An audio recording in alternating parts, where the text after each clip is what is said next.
வணக்கம் மக்களே. இன்னைக்கு ஆன்மீக வேல் நிகழ்ச்சியில் யாரை சந்திச்சு பேச போறோன்னா, நம்ம எல்லாருக்கும் தெரிஞ்ச பிரசன்ன ஜோதிடர் டாக்டர் ஜெயம் ஜெயஸ்ரீ அவங்கள சந்திச்சு நிறைய விஷயங்கள் கேட்டு தெரிஞ்சுக்கலாம். வாங்க.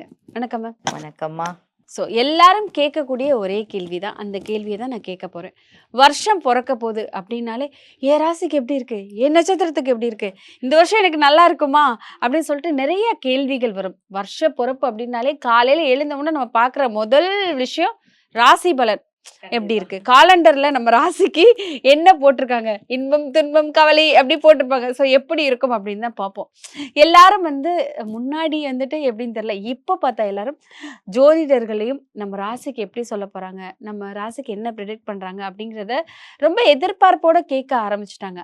அதனால நிறைய மக்கள் கேட்டனால நம்ம ராசி பலனை பத்தி, அதாவது இந்த 2026ஆம் வருடம் 12 ராசிகளுக்கும் என்னென்ன விஷயம் சிறப்பாக நடக்கும், எந்தெந்த விஷயத்துல அவங்க ரொம்ப கவனமா இருக்கணும், எந்த கடவுளை அவங்க ரொம்ப கெட்டியமா பிடிச்சுக்கணும் அப்படிங்கிற விஷயத்தெல்லாம் பார்க்கலாம்.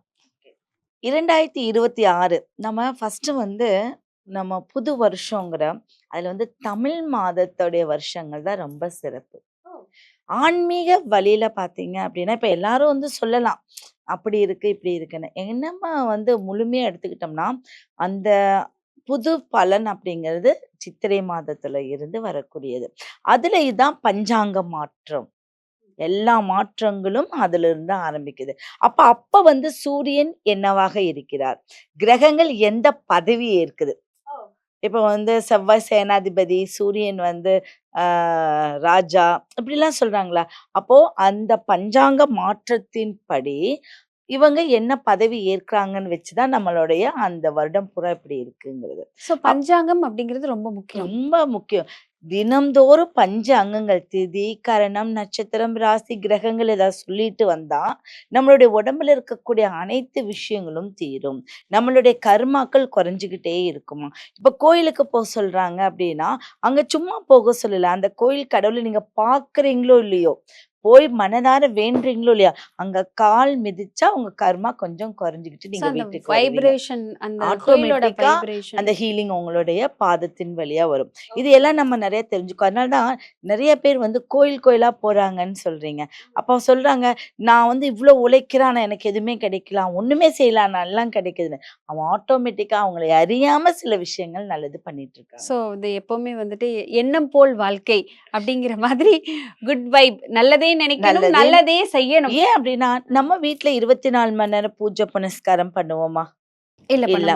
தினம்தோறும் பூ வச்சு வழிபடுவோமா? கண்டிப்பா மாட்டோம். அத நம்ம சொல்றதுக்கு இல்ல. ஆனா கோயில்ல அந்த 3 கால பூஜை இருக்கா? ஓகே. அந்த 3 கால பூஜையிலே சாமிக்கு அபிஷேகம். எப்படி அபிஷேகம் பண்றாங்க? ஏர்லி மார்னிங் சூரியன் உதயம் ஆவதற்கு முன்பு பால், பன்னீர், தண்ணீர், விபூதி, சந்தனம், இளநீர், அனைத்து விதமான ஒரு விசேஷங்கள் அங்க நடக்குது. அப்போ அந்த தினம்தோறும் அது ஃப்ரெஷ் ஆயிட்டே இருக்கு. அந்த பூமியில சும்மா கட்டியிருப்பாங்களா கோயில்ல? அச்சாரம் சொல்லிட்டு நல்ல ஒரு அஸ்திவாரத்தை அங்க போட்டிருப்பாங்க. அங்க ஐம்புலன்கள் இருக்கிற மாதிரி பஞ்சலோகம் ஃபுல்லாமே அங்க இருக்கும். கண்டிப்பா சும்மா கட்டியிருக்க மாட்டாங்க. அப்போ இந்த சிலை எங்க இருக்கணுங்கிற ஒரு கட்டம் இருக்கு இல்லைங்களா, அந்த கட்டத்துல மைய புள்ளியில வச்சிருப்பாங்க. தமிழ் பஞ்சாங்கம் தான் ரொம்ப முக்கியமான விஷயம். பஞ்சாங்கம், பஞ்ச அங்கங்கள், பஞ்சாங்கம், பஞ்சாங்கங்கள், பஞ்சாட்சரம். நம்ம சிவனுடைய வேத மந்திரமே ஓம் நமக் சிவாயா அப்படிங்கிறதா. 5ங்கிறது. அதனாலதான் அங்க சூரியனை வச்சிருக்கு, அங்க குழந்தை, பூர்வீகம், புண்ணியம், ஸ்தானம் அனைத்தும் கொண்டு 5ல கொண்டு நம்மளுக்கு நிறுத்திருக்காங்க. ஒருத்தன் நல்லா மனசுக்குள்ள காதல் எண்ணம், அஃபெக்ஷன் வருதுன்னா அது 5 தான். கேட்டுக்கோங்க மக்களே. நீங்க நல்ல பூர்வீக சொத்தெல்லாம் அனுபவிக்கிறீங்கன்னா அது 5ஆம் இடம். 5 தான். 5 தான். உங்களுக்கு ஒரு நல்ல வாழ்க்கை துணை அமைதுன்னா 7ஆம் இடம் இல்ல 5ஆம் இடம். நீங்க உடனே குழந்தை கிடைக்குதுன்னா 5ஆம் இடம். 5ஆம் இடம் நல்லா இருக்கணும். குந்தி தேவிக்கு ஸ்பாட்ல ஒரு குழந்தை வரம் கிடைச்சது. சூரியனுடைய பவர்ல அங்க சூரியனை வச்சிருக்காங்க. அதனாலதான் 5ஆம் இடம் சூரியனை 5ல வச்சு அந்த அனுகிரகம் இருந்தாதான் குழந்தைங்கிற குருவோடைய 9ஆம் இடம் வச்சிருக்காங்க. சூரியன் இல்லாம இந்த குழந்தை வராது. அப்ப புத்திர பாக்கியம் தான். இங்க பாக்கியத்தை கொண்டு 5ல வைக்கல. அப்ப புத்திர பாக்கியம் தானே சொல்றாங்க. 5க்கு அவ்வளவு பவர். அந்த 5 அங்கங்கள் திதி, கரணம், நட்சத்திரம், ராசி இது எல்லாத்தையும் வச்சுதான் நம்ம பஞ்சாங்கம் அப்படின்னு சொல்றோம். ஒரு ஜோதிடர் உண்மையா சொல்லணும்னா எல்லாரும் வந்து நீங்க தவறா நினைக்க வேண்டாம். ஒரு ஜோதிடர்கள் வந்து பஞ்சாங்கத்தை முழுமையா படிங்க. பஞ்சாங்கம் தெரிஞ்சிருக்கணும். ஓகே. பஞ்சாங்கத்துல ஒவ்வொரு விஷயம் எடுக்க தெரிஞ்சிருக்கணும். சில பேத்துக்கெல்லாம் தெரியும். பஞ்சாங்கத்துல நேர காலத்தை எடுக்க தெரிஞ்சுக்கணும். இன்னத்த நாள் கோச்சாரத்தை எடுக்க தெரிஞ்சுக்கணும். இந்த டுடே வந்து நம்ம சாஃப்ட்வேர்ல பார்க்குறோம் கோச்சாரம். ஆனா அது பஞ்சாங்கத்திலேயே அந்த வருஷம் பூரா டே பை டே அப்ப 364க்கு அந்த பஞ்சாங்கத்துல கோச்சாரம் இருக்கு. ஒவ்வொரு நாளும் சூரிய உதயம் எப்படி இருக்கு? இன்னைக்கு வந்து 6 மணி 10 நிமிஷம் 6 மணி ஒவ்வொரு நிமிஷமும் ஒவ்வொரு ஊருக்கு சூரிய உதயம் மாறும். அதன்படிதான் லக்னம் மாறும். இப்படி நிறைய விஷயங்கள் நம்மளுக்கு இருந்துட்டு இருக்கு. ஒரு விஷயம் நல்லா சொன்னீங்க. எல்லாரும் வந்துட்டு கோவிலுக்கு போங்க, கோவிலுக்கு போங்க அப்படிங்கிறது சும்மா சொல்ல கிடையாது. அந்த கோவிலோட வைப்ரேஷனே அந்த கோவில்ல போய் நீ சாமியெல்லாம் கும்பிட வேணாம். அந்த கோவில்ல போய் மிதிச்சாலே போதும். அந்த கோவில்ல இருக்க வைப்ரேஷன் அதாவது கோவில் கட்டும்போது நெறைய விஷயங்கள் பண்ணியிருப்பாங்க. அந்த கோவில்ல டெய்லி நடக்கக்கூடிய அபிஷேகங்கள் சொன்னீங்க. ஃபுல் 3 அபிஷேகம். நேரமும் அபிஷேகம் நடக்குது. அப்போ வந்து அங்க ஒரு குட் வைப், ஒரு நல்ல பாசிட்டிவ் எனர்ஜி இருக்குங்கிறதுக்காக கோயிலுக்கு போணும். சூரிய அஸ்தமிக்கும் நேரமும் வந்து பூஜை பண்றாங்க ஆமா, இல்லையா? ஆமா. திரை போட்டு ம். சூரியன் வந்து பிரகாசமா இருந்து அஸ்தமனம் ஆக போகுது. அப்ப திரை போட்டுருவாங்க. திரை போட்டு திரும்பவும் வைப்ரேஷன் அதிகப்படுத்துவாங்க. அதே மாரி நம்ம இரவுன்னு சொல்லிட்டு நிலவொளி வரும் நேரத்தில் இப்படி இயற்கையோட ஒன்றி அந்த வேலை நடந்துகிட்டே இருக்கும் கோயில்ல. நம்ம வேலைகள் நம்ம எப்படி பண்ணுவோம்? ஒரு நாள் நம்மளுக்கு முடியலன்னா செய்வோம். அப்ப கோவில் போறது அவ்ளோ சிறப்பு. கோயில்ல வந்து அந்த வைப்ஸ் நம்மளுக்கு கிடைக்கிறதுனால உங்களுக்கு நல்ல விஷயங்கள், நம்மளை அறியாம கர்மாக்கள குறைச்சிட்டே வாங்க. டே பை டே ஒவ்வொரு கர்மாக்கள் நம்மளை பின்தொடர்ந்துகிட்டு தான் வருது. அது வந்து இல்லன்னு யாராலயும் சொல்ல முடியாது. அத குறைக்கக்கூடிய ஒரு இடம் பார்த்தீங்கன்னா கோயில். அப்ப வந்து தொடர்ந்து கோவிலுக்கு போனோம்னா, நம்மளோட கர்மாக்கள்லாம் குறையும் அப்படிங்கிறதையும் கண்டிப்பா சொல்லியிருக்கீங்க. அதுல வந்து ஆணித்தரமான ஒரு எல்லா உண்மை. ராசிக்காரர்களுக்கும் அப்படிதான். இதுல எல்லாருக்கும். ராசி கிடையாது. மனிதர்கள். ஓகே. பார்த்தீங்கன்னா, மனிதர்கள் அதுல இந்த ராசி, இந்த லக்னம், நட்சத்திரம் எல்லாம் இறைவனால் படைக்கப்பட்டது. அப்ப எல்லாத்துக்கும் உணர்வுங்கிறது ஒண்ணு. இப்ப இந்த ராசிக்கு ஒரு கோயில் பலம் அப்டின்னா, எல்லா ராசிக்கும் பலம் இல்லையா? அப்படி கிடையாது. இப்ப நம்மளுக்கு தனிப்பட்ட பெயர் இருக்கு. அதுல வந்து அடிப்படையில நம்ம நட்சத்திரத்துக்கு ஒரு கோயில். அங்க போனா ரெட்டிப்பான ஒரு விஷயம் உங்களுக்கு கிடைக்கும். அந்த பேசிக்ல தான் நம்ம அந்த மாரி ஒரு கோயிலும் தேர்ந்தெடுக்கிறோம். இத விட குலதெய்வம். நம்ம முன்னோர்கள் நம்மளுக்கு அப்படியே வழி வழியா கொண்டு வந்து வச்சுட்டு இருக்கக்கூடிய தெய்வம். அந்த தெய்வம் என்னன்னா, நம்ம குடும்பத்த நம்ம எப்படி நம்ம அப்பா, அம்மா நம்மள பாதுகாக்குறாங்க. அதே சேம் பேசிக்ல தான் அந்த குலதெய்வம் நம்மள அப்படியே வழிகாட்டலா கொண்டு போகும். எந்த விஷயம் பண்றதுக்கு முன்னாடி குலதெய்வத்துக்கு குலதெய்வத்துக்கு அப்புறம் தான் தெய்வம். தெய்வம் என்ன சொல்லுது? "உன் குலதெய்வத்த நீ வணங்கிட்டு வா. அப்ப என்னோட அருள் ஈஸியா கிடைச்சிரும்" அப்படின்னு. அப்ப அந்த பேசிக்ல. அப்ப நம்ம புத்தாண்டு அப்படிங்கிறது எல்லா புத்தாண்டையும் நம்ம நல்லது. அப்ப இதுல பார்த்தீங்கன்னா, முதல் நாள் ஜனவரி மாதம் அப்படிங்கிறது முதல் நாள். இந்த முதல் நாள் வந்து ஒரு வருஷத்தை கடந்து இன்னொரு வருஷத்துக்கு அடி எடுத்து வைக்கக்கூடிய ஒரு நாள். அப்ப என்ன அப்படின்னா, அந்த வருஷம் பூரா இருக்கக்கூடிய நல்லது, கெட்டது நம்ம கடந்து வந்துட்டோம். இனிமேல் நம்ம வந்து கரெக்ட் ஆவோம் அப்படின்னு மனதைரியம், உடல் தைரியம் எல்லாத்துலயும் நம்ம கொண்டு போகிறது தான் அந்த புத்தாண்டு. புத்துணர்ச்சியா இருக்கக்கூடிய ஒரு ஆண்டு. அப்ப இந்த ஆண்டுல வந்து 2026 நம்ம அது வந்து 2025 வந்து நம்மளுக்கு இறந்த காலமா போயிடுச்சு. அப்ப இப்ப இருக்கக்கூடிய நிழல்காலம். இந்த நிழல்காலத்தை, எதிர்காலத்தை எப்படி கொண்டு போகுறதுங்கிறது தான் சில ராசிகளுக்கு உண்டான அமைப்பு. ஓகே. அப்ப வந்து 2026ஆம் ஆண்டு வந்து இந்த ராசி, அந்த ராசிலாம் கிடையாது. எல்லாருமே கோவிலுக்கு போய் கடவுள வணங்குனா போதும். அதுதான் உண்மையான விஷயம். கோயிலுக்கு போற விஷயத்த ரெகுலர் பண்ணிக்கணும். கண்டிப்பா. அதனால தான் மாசம் மாசம் குலதெய்வம். இப்ப திதிகள்லாம் வந்து இப்ப 30 நாள் 30 விஷயத்த வச்சிருக்காங்க. ஏன் அப்டின்னா, அதுல ஏதா ஒண்லயாவது நம்ம செய்யணும். பிரதோஷத்த வழிபடு, சஷ்டிய வழிபடு, சதுர்த்தி, திரியோதசி இந்த மாரி திதிகளையாவது நீங்க வந்து ஏதாவது விஷயம் கொண்டு வரணும். இப்ப திருவோண விரதமெல்லாம் இருக்கு. ஒவ்வொரு விஷயத்துக்கும் ஒவ்வொரு பலம் இருக்கு. அதே மாரி ஒவ்வொரு மாசத்துக்கும் ஒரு நட்சத்திரத்த வந்து தை மாசத்துல என்ன நட்சத்திர வலிமைன்னா பூசம். இப்போ ஒவ்வொரு மாசத்துக்கும் இருக்கு. அப்ப பூசம். அப்ப தைப்பூசம். 2026 எல்லா ராசிக்காரர்களுக்கும் எப்படி இருக்கும் அப்படிங்கிறத பார்க்க போறோம். அதுல குறிப்பா மேச ராசிக்காரர்களுக்கு இந்த 2026 என்னென்ன நல்ல விஷயங்கள்லாம் நடக்க போகுது? எந்தெந்த விஷயத்துல அவங்கள கவனமா இருக்கணும்? கொஞ்சம் கோவப்படாம இருக்கணும். அவங்க வந்து அவசர படக்கூடாது. எந்த விஷயத்துக்கும் அவசரப்படக்கூடாது. அப்ப இந்த 2026 அப்படிங்கிறது வந்து ஒரு வருஷத்தை கடந்து போன தடவைலாம் அவசரப்பட்டு சில விஷயங்கள்ல வந்து பாதியில நின்னுருக்கும். அதெல்லாம் இந்த வருஷம் கொஞ்சம் அவசரப்படாம, முன்கோபம் படாம ஒரு விஷயத்த செய்யும்போது, அவங்களுக்கு அற்புதமான ஒரு விஷயங்கள் நடக்கும். அடுத்து நல்ல முன்னேற்றம் இருக்கும். எப்பவுமே மேசத்துக்கு வந்து ஒரு விஷயங்கள் ஸ்பீடா போகும்.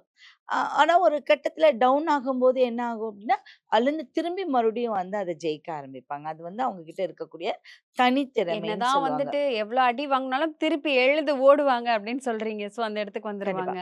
தொழில் முன்னேற்றம் இருக்கும். வண்டி, வாகனம், வீடு கட்டக்கூடிய ஒரு யோகம் இருக்கும். இன் எதிரே அவசர முடிவு எடுக்காம நிதானமா செயல்பட்டா ரொம்ப அற்புதமா அவங்களுக்கு இந்த வருஷம் நல்லாருக்கும். எப்பவுமே ஒரு முழு பலன் சொல்லணும், முழு வருடத்துடைய பலன் சொல்லணும்னா, ஒவ்வொரு 3 மாதத்திற்கு ஒரு முறை அவங்களுடைய குலதெய்வ கோயிலுக்கு போயிட்டு எல்லா ராசியினருக்குமே, ஒரு 3 மாதம் கழிச்சு ஒரு குலதெய்வ கோயிலுக்கு போயிட்டு அத திரும்ப வந்து ஃப்ரெஷ் ஆக்கிக்கணும். ஓ! இது சிறப்பு. வந்து அவங்களுடைய வாழ்க்கையில செய்முறையா வச்சுக்கணும். அப்ப 3, 3ங்கும்போது ஒரு 4 தடவையாவது அவங்க அந்த குலதெய்வ கோயிலுக்கு போணும். அதிக தூரம் இப்ப ரொம்ப லாங் டிஸ்டன்ஸ்ல இருக்கு. எங்கனால அப்படி போக முடியாது அப்படிங்கிறவங்க, அந்த குலதெய்வத்தை நினைத்து ஒரு 9 நாள் ஒரு பிள்ளையாரா பிடிச்சு குலதெய்வமா நினைக்கணும். 9 நாளுமே பிள்ளையார் பிள்ளையார வைக்கணுமா? பிடிக்கணும். அந்த சரி, ஓகே. 9 பிள்ளையார ஒண்ணா கரைச்சு, அவங்களுக்கு அது ஏதாச்சும் வீட்டுக்கு சுத்தி தெளிக்கிறது, இல்ல கொஞ்சம் கொஞ்சமா வந்து உபயோகப்படுத்துறது. இப்படி வைக்கும்போது அந்த 3 மாசத்துடைய பிரச்சனைகள் இதுல இருந்து தீர்ந்துரும். ஓ! அவ்ளோ அப்ப பவர். கண்டிப்பா வருஷத்துக்கு ஒரு முறையாவது அந்த இடத்துக்கு அவங்க போயிட்டு வரணும். இது வந்து அந்த குடும்பத்த அந்த வருடம் பூரா அவங்கள கரெக்ட் பண்ணி கொண்டு போகும். மேசராசிக்காரர்கள் குலதெய்வ வழிபாட்டுல ரொம்ப கவனமா இருக்கணும். கவனமா 3 இருக்கணும். மாசத்துக்கு ஒரு தடவ குலதெய்வத்த போய் இது வழிபட்டுட்டு வரும். மேச ராசி இல்ல. 3 மாசத்துக்கு ஒரு முறை பண்றது எல்லா எல்லா ராசியினருக்கும். ராசியும் பண்ணணும். எல்லாத்துக்கும் இது ஒரு பொதுவான விஷயங்கள். அதுல மேச ராசிக்கு நல்ல ஒரு பலம் இருக்கு. ஒவ்வொரு மாசமும் வரக்கூடிய ஒரு நட்சத்திர வலிமையா இருக்குன்னு நான் சொல்லியிருக்கேன். இப்ப தை மாசத்துல பூசம், ஆவணி மாசத்துல அவிட்டம், சித்திரையில வந்து பௌர்ணமி, திதி, ராமநவமி இந்த மாரி ஒவ்வொரு திதியும் வந்து எல்லா திதியும் விசேஷம். அதுல பர்ட்டிகுலரா குடுத்திருப்பான். அதையெல்லாம் நீங்க மிஸ் பண்ணாம, அந்த நாட்கள ஏதாவது ஒரு நல்ல விஷயங்கள் பண்ணுங்க. அப்ப மேசம் அப்படின்னா என்ன? முதன்மைன்னு அர்த்தம். நீங்க ஒரு முதன்மையா நின்னு யாராவது ஒருத்தருக்கு தானம் பண்ணுங்க. ஸோ அது இந்த தானம் பண்ணணும். 12 மாசத்துக்கு ஒரு நல்ல ஒரு பலன் உங்களுக்கு கிடைச்சிரும். ஸோ எந்த விஷயத்துல அவங்க ரொம்ப கவனமா இருக்கணும்? இப்ப நெறைய கவனமா பேர் நெறைய விஷயம் பண்ணலான்னு இருந்திருப்பாங்க. ஆ ஏனோ தானோன்னு பண்ணி அதுல லாஸ் ஆயிருக்கும். நெறைய இழப்புகள் அந்த மாதிரி எல்லாம் வந்து 2025ல பார்த்திருப்பாங்க. இந்த 2026ல மேச ராசிக்காரர்கள் ரொம்ப கவனமா இருக்கணும். எத பண்ணாலும் பார்த்து பண்ணணும் அப்டின்னா, என்ன விஷயத்துல அவங்க ரொம்ப கவனமா வீடு இருக்கணும்? கட்டுறதும், வண்டி வாங்குறதுலயும். ஓ! கவனமா இருக்கணும். மெயின் விஷயமா அத பார்க்கணும். வீடு கட்டுறதும் அவசரப்பட்டு அகலக்கால் வைக்கக்கூடாது. அதிக லோன் வாங்கக்கூடாது. போனா கிடைச்சிரும். ஆனா அத கட்ட முடியாது. அதே மாரி நம்மளோட வண்டி வாகனம் இன்ஜின் ப்ராப்ளமா இருக்கும். பழைய வண்டிகள் வாங்காம இருக்கிறது ரொம்ப விசேஷம். அவங்க வந்து என்ன மாரி ஒரு வருஷத்துல அந்த 2026ல ஆ திருச்சி மலைக்கோட்டை இருக்கு இல்லையா? ஒரு முறை போயிட்டு வந்தா அவங்க வாழ்க்கையில நல்ல ஒரு புண்ணியங்கள் கிடைக்கும். ஓ! திருச்சி மலைக்கோட்டை. மலைக்கோட்டையில ஓகே, ஒரு தடவையாவது போயிட்டு வர சொல்லுங்க. ஓகே. அந்த இடத்துக்கு போயிட்டு வந்தா அவங்களுக்கு ஒரு நல்ல மாற்றம் கிடைக்கிறது அவங்களுடைய கண்கூட உணரலாம். ஓகே. மேசராசிக்காரர்கள் இந்த 2026 என்ன மாதிரியான விஷயங்கள்லாம் அவங்களுக்கு கிடைக்கும்? எதிர்பாராத சந்தோஷங்கள்லாம் அவங்களுக்கு கிடைக்கும்? கண்டிப்பா செவ்வாய் கிரகத்த ஆதிக்கம் பண்ண வைக்கும். அது செவ்வாயோடைய அமைப்பு. அதே மாதிரி அந்த திருச்சி மலைக்கோட்டைக்கு போயிட்டு வரும்போது, இன்னும் சக்தி அதிகரிக்கும். ஒரு வீடு கட்டுறது பாதியில நின்னாலும் அவங்களுக்கு நல்ல விஷயங்கள் கிடைக்கும். ஒவ்வொரு மாதத்திலயும் ஒவ்வொரு ராசியினருக்கும் சொல்றது, அவங்க நட்சத்திரமும் அடுத்த நட்சத்திரத்தையும் அதிகப்படுத்துங்க. இப்போ இவங்க வந்து மேச இப்போ வந்து அவங்க சுவாதி நட்சத்திரம்னா ராகு. அப்ப ராகுவோடைய அடுத்த நட்சத்திரத்துல என்ன? இப்படி அடுத்தடுத்த நட்சத்திரத்தையும், அவங்க நட்சத்திரத்தையும் ஒரு அர்ச்சனை பண்ணி, கோயிலுக்கு போறதெல்லாம் பண்ணும்போது, தனம் என்னைக்கும் அவங்க கூடயே இருக்கும். தனத்த வந்து ஆக்டிவேட் பண்றதுன்னு சொல்லுவாங்க. பின்தொடர வைக்கிறது. ஓகே. பணவரவு. பணவரவு. பணவரவு நல்லா இருக்கும் நல்லா அப்படின்னு இருக்கும். சொல்லிறீங்க. சூப்பரா இருக்கும். அவங்களுக்கு தங்கு தடையின்றி நடக்கக்கூடிய ஒரு அமைப்பு இருக்கு. இதுல வந்து குரு இருக்காரு. இப்ப நம்ம வந்து இந்த ஒரு வருஷம் தான் வந்து போன அந்த 2025ல ராகு, கேது மாற்றம், சனி மாற்றம், குரு மாற்றம் எல்லாமே கிரகங்கள் நடந்துருச்சு. ஒரு 5 மாசத்திலேயே அனைத்து கிரகங்களும். அதுல குரு வந்து முன்ன, பின்ன அப்படி அப்படியே ஒரு சுத்து சுத்திட்டாரு. ஒரு கலவர இப்ப பூமின்னே ரிஷபத்துல சொல்லலாம். இருந்து மிதுனத்துக்கு வந்தாரு. மிதுனத்துல இருந்து கடகத்துக்கு கடகத்துக்கு வந்தாரு. போனாரு. இப்ப கடகத்துல இருந்து திரும்ப மிதுனத்துக்கு போவாரு. மறுபடியும் மிதுனத்துல இருந்து கடகத்துக்கு ஜூன்ல வருவார். அப்போ குரு வந்து ஒரு 5 சர்க்குலேஷன் இங்க வந்ததுனால எல்லாத்துக்கும் பவர் கிடைச்சிருச்சு. சூப்பர் பவர்ன்னு சொல்லுவாங்க. அப்ப இந்த குரு பேச்சுல இவங்களுக்கு அவங்களுக்கெல்லாம் கிடையாது. அவர் பவர எல்லா கிரகத்துக்கும் குடுத்துட்டாரு. சோ இந்த தடவ சூப்பரா இருக்கும். சூப்பர் சொல்றத பவர், கேட்டாலே சூப்பர் பவர்ன்னு சொல்லலாம். ஓகே. இந்த இந்த வருடம் 2026 வந்து சூப்பர் பவர் மாதமா அப்படின்னு சூப்பர் பவர் சொல்லலாம். வருஷம்னே சொல்லலாம். சோ எல்லா ராசிக்காரர்களுக்குமே கண்டிப்பா. நல்லா இருக்கும். உபயத்துல இருந்தாரு, சரத்துல இருந்தாரு. அடுத்ததுல வந்து நீர் ராசிக்கு இங்க கொண்டு வந்து சரம் கொண்டு வந்து வச்சிருக்காரு. அப்ப என்ன அப்டின்னா, நீர் சம்பந்தப்பட்ட தொழில். நீரால இப்ப வாட்டர் கேன் சேல் பண்றது, ஹோட்டல் வைக்கிறது, அ எ பண்ணை தொழில்லாம் செய்வாங்கல்ல, இளநீர் இந்த மாரி நீர் சம்பந்தப்பட்ட தொழில் செய்றவங்களுக்குலாம் இன்னும் கொஞ்சம் சூப்பரா இருக்கும். கட்டட பொருட்கள் விக்கிறாங்க இல்லையா? ஆமா. செங்கல், இரும்பு, ஜல்லி. செங்கல் அது கொஞ்சம் பழைய நிலைமைக்கு வர மாதிரி இருக்கும். விலை கம்மியாயிரும். கம்மியாகும். இந்த வருடங்கள் வந்து கொஞ்சம் மாற்றங்கள் அதிகமா இருக்கும். அவங்க நெனச்சு ஏன்னா அந்த மாற்றங்கள் போன வருஷம் அதிகப்படியா இருந்தது. இப்போ வந்து கட்டடத் தொழிலுடைய மாற்றங்கள் கொஞ்சம் குறைவாக இருக்கும். வண்டி வாகனங்கள் எல்லாம் கொஞ்சம் குறைவுபடுத்திட்டு இருக்காங்க. இன்னமும் குறையும். அப்ப வண்டி வாங்கல் இன்னமும் அதிகப்படியாக நம்மளுடைய மக்கள் வாங்க மக்கள் போறாங்க. வாங்குவாங்க. அதுல ஆல்ரெடி டிராபிக்ல நிக்கிறோம். டிராஃபிக் இன்னும் ஷுர். டிராபிக்கில் அப்ப நிப்போம். என்ன அப்டின்னா, கொஞ்சம் எக்ஸ்ட்ராவா பண்ணாம இருக்கிறத வச்சு பண்ணும்போது, விபத்துகளை தடுக்கலாம் அப்படின்னு. பொதுவா எல்லாம் நம்பிக்கை இல்லன்னு சொல்லுவாங்க. யாராக இருந்தாலும் காலையில எந்திரிச்சு ஒரு எலுமிச்சம்பழத்துல கையில எடுத்துட்டு போயிட்டு வீட்டுக்கு வர வரைக்கும் வச்சுக்கோங்க. அது உங்கள சேஃபா கொண்டு வந்து வைக்கும். இந்த விவேக் சொன்ன மாரி ஒரு எலுமிச்சம்பழம் வந்து எங்களை காப்பாத்துமானா, கண்டிப்பா காப்பாத்தும். ஏன்னா, அந்த ஒரு எலுமிச்சம்பழ கனி உங்களுடைய பிரபஞ்ச சக்தியவே மாத்தும். ராஜகனி. ராஜகனிய கையில அதுவும் மேச ராசிக்காரர்கள் ராஜகனிய கையில எடுத்துட்டு போயிட்டு வந்தா, உங்கள அந்த வந்துட்டு நாள் ஃபுல்லா உங்களுக்கு நல்லா இருக்கும். சேஃபா இருக்கும். சோ மேச ராசிக்காரர்கள் 2026ஆம் வருடம் எந்த கடவுள ரொம்ப கெட்டியா பிடிச்சுக்கணும்? சுப்பிரமணியர், முருகா, கார்த்திகேயை எல்லாமே. அதுல வந்து முருகன ஒரு ஏதாவது ஒரு பேர்ல நம்ம நெறைய பேர் சொல்லியிருக்கோம். ஏதாவது ஒரு பேர்ல ஒரு 11 முறை சொல்லிட்டு போங்க. இப்ப முருகா அப்டி சொன்னா, முருகா, முருகா, முருகா, கார்த்திகேயா, முருகா முருகா, முருகா, முருகன் 11 11 முறை. தடவ ஏன்னா, சொல்லணும். அதுக்கு ஆணித்தரமான வேருக்குடையவர் அவருதான். அப்போ ஒரு பிசினஸ்ல இருக்கீங்க, ஏதாவது ஒரு 4 பேத்த வேலை வாங்குறீங்க, அதெல்லாம் உங்களுக்கு சரிவர நடக்கும். போன அந்த ஃபுல் டே நல்லா இருக்கும். ஓகே. சோ முருகா, முருகான்னு 11 தடவ சொன்னா போதும். எல்லா விஷயங்களும் நல்லா நடக்கும். கண்டிப்பா. நான் மலைக்கோட்டைக்கும் போக சொல்லியிருக்கேன். அது போகும்போது அது அதிர்ஷ்டமா இருக்கும். சிறப்பு. சோ தொடர்ந்து அடுத்தடுத்த ராசிகளுக்கு எப்படி இருக்குன்னு சொல்லலாம். கண்டிப்பாம்மா. தொடர்ந்து பேசலாம். நன்றி.